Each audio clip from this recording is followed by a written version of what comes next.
Neste vídeo imos a facer un exemplo típico de equilibrios de solubilidade. Nun primeiro apartado, imos a coñecer o produto de solubilidade de unha sustancia dunha sal, neste caso pouco soluble, como é o dilloduro de plomo, coñecendo a solubilidade da sal. E no segundo apartado, imos a ver se unha sal precipitará, unha sal como o dilloduro de plomo vai a precipitar, coñecendo as concentracións dos ións plomo e iodo na disolución. Para resolver o apartado A, o que temos é que escribir o equilibrio de solubilidade da sal de dilloduro de plomo e expresar a KPS en función da solubilidade.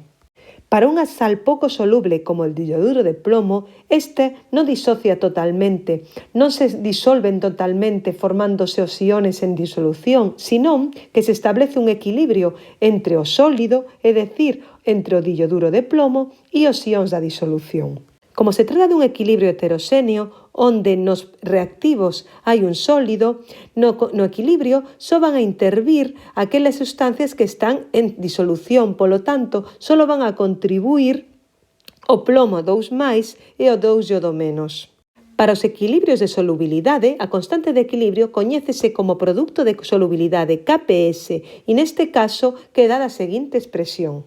KPS é igual á concentración dos ións plomo 2+ no equilibrio pola concentración dos ións iodo- elevado ao cuadrado.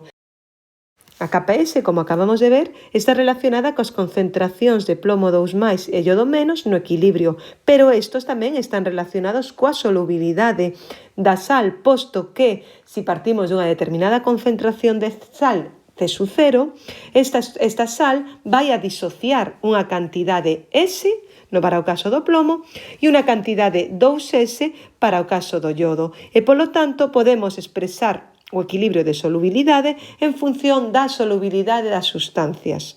As concentracións de plomo 2+ no equilibrio será S e a concentración de iodo- no equilibrio será 2S, se nos fixamos no esquema. Polo tanto, poderei expresar a KPS en función destes valores, S e 2S. Teño que ter claro que tamén ten que estar elevado ao cuadrado no caso do iodo, posto que o factor estequiométrico era 2. Polo tanto, me quedará 2S elevado ao cuadrado. Para responder o apartado B, en donde se me pregunta si a reacción precipitará, ¿qué quiere decir esto? Si se formará dilloduro de plomo, temos que recordar o que decía Le Chatelier. Sabemos que se formará precipitado si o equilibrio está desplazado cara á esquerda, é dicir, cara á obtención de reactivos. Polo tanto, teremos que facer unha comparativa entre o valor das concentraciones que hai en un determinado momento, que é o que se coñecía como cociente de reacción e que aquí se coñece como QPS, e o compararemos coa constante de equilibrio KPS. Realmente, as dúas expresións son moi similares, pero mentres que na KPS as concentracións dos ións son no equilibrio, na QPS as concentracións son en un determinado momento. Que ocorre se QPS é menor que KPS? Quere decir que aínda non se acadou o equilibrio e que, polo tanto, o dilloduro de plomo podería seguir disolvéndose. Aínda hai capacidade para que esa QPS aumente ata acadar o valor da constante de equilibrio. Que ocorre se as concentraciones de plomo e de iodo en un determinado momento son exactamente iguais ás concentracións de plomo e iodo no equilibrio? Que entón, en este caso, QPS vai a ser igual a la KPS, está no equilibrio. Non hai disolución, ni hai precipitación. E pola contra, se la QPS é maior que a constante de equilibrio, a disolución está sobresaturada e precipitará a sustancia. Por qué? Porque as concentracións en ese determinado momento, tanto de plomo como de iodo, son maiores que as concentraciones que terían no equilibrio e, polo tanto, isto faría desplazar o equilibrio cara á esquerda. Que temos que facer, por tanto? Coñecer el valor de la QPS, é dicir, coñecer a concentración de plomo 2+ e de iodo- que hai na disolución. No caso de que esta QPS sexa maior que a constante de equilibrio, querrá decir que se vai a formar precipitado. No caso de que sexa igual, querrá decir que está no equilibrio, e no caso de que la QPS sexa menor que la constante de equilibrio, la KPS, o sal poderíase disolver aínda máis. Polo tanto, temos que coñecer as concentracións de plomo 2+ e de iodo menos na disolución. Pero de onde proceden estes ións? Bueno, pois temos que fixarnos no enunciado.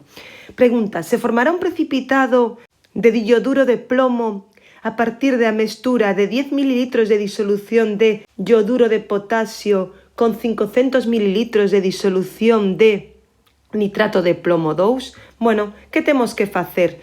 Temos que ter claro que estas dúas sales, como non me aparecen as KPS, son sales que disocian totalmente. Que quere decir eso? Que os 0,01 molar de ioduro de potasio ou o nitrato de plomo 2 están totalmente disociados. Que quere decir eso? Que esas van a ser as concentracións dos ións na disolución. Pero temos que ter cuidado dunha cousa, que estamos mesturando dous volúmenes. Polo tanto, teremos que recalcular as novas concentracións, porque antes tiñamos 10 ml de unha disolución 0,01 molar e 500 ml de unha disolución 0,1 molar, pero agora pasamos a ter 510 ml de disolución e deberíamos de considerar a suma dos dous volúmenes e recalcular as novas concentracións tanto da sal como dos ións na disolución. O primeiro que vou a facer é calcular as novas concentracións tanto do ioduro potásico como do nitrato de plomo debido a esa mestura de dous volúmenes diferentes, debido a que collín dúas disolucións e as mesturei nun único recipiente. Polo tanto, aparecen unhas novas concentracións. Que teño que facer? Calcular primeiro os moles de cada unha das sustancias e despois recalcular a súa concentración dividindo polo volume total. É dicir, eu teño unha concentración de ioduro potásico de 0,01 molar e un volumen de 10 ml. Para calcular os moles de ioduro potásico que había nesa disolución, multiplico a concentración polo volumen e me vai a dar os moles que hai de ioduro potasio en esos 10 ml. Fago o mesmo para o nitrato de plomo. A concentración inicial era de 0,1 molar e o volumen era de 500 ml, 0,5 litros. Bueno, pois calculo os moles de plomo que hai formalmente nesa cantidade, en esos 500 ml de disolución, que non vai a ser máis que multiplicar a concentración polo volumen, dándome un valor de 5 por 10 elevado a menos 2. Xa sei os moles de cada unha das sustancias que hai nesa mestura de disolucións. Que teño que facer agora? Recalcular as concentracións. E como fago? Bueno, dividindo os moles entre el volumen total, que neste caso van a ser 510 ml. Facemos os cálculos das novas concentracións. Bueno, para o ioduro potásico temos que os moles eran 1 por 10 elevado a menos 4 e o dividimos entre o volumen total da disolución, que neste caso son 0,510, dándonos unha nova concentración de 2 por 10 elevado a menos 4 molar, moito menor que a que había anteriormente. Facemos o mesmo para o nitrato de plomo. Neste caso, tiñamos uns moles de 5 por 10 elevado a menos 2. O dividimos polo volume total de 0,510 e me dá 0,098 molar, que sí que é máis parecido á concentración anterior, posto que prácticamente o volumen apenas cambiou, mentres que para o ioduro do potasio sí que era moitísimo maior. Xa temos as novas concentracións, tanto para o ioduro potásico como para o nitrato de plomo. Que temos que facer agora? Calcular os ións que proceden destas disolucións, que non é máis que disociar completamente a sal e tendo cuidado da estequiometría de disociación, é dicir, da estequiometría da reacción. O ioduro de potasio disocia totalmente, dando lugar a ións iodo menos e a ións potasio máis. Como tiñamos 2 por 10 elevado a menos 4 inicialmente, esta que era a concentración da sal vai a disociar completamente, dando lugar a 2 por 10 elevado a menos 4 a concentración de potasio máis e unha concentración de iodo menos de 2 por 10 elevado a menos 4. O nitrato de plomo 2 pasa exactamente o mesmo, é unha sal que disocia totalmente, dando lugar a catións de plomo 2 máis e a anións de NO3 menos. Neste caso, temos 2 de NO3 menos. A sal disocia totalmente, dando lugar a unha concentración de plomo de 0,098 e no caso do ión nitrato o doble, posto que aparece pola estequiometría 2 de NO3 menos. Xa sei as concentracións de todos os ións na disolución de potasio, de iodo, de plomo e de nitrato.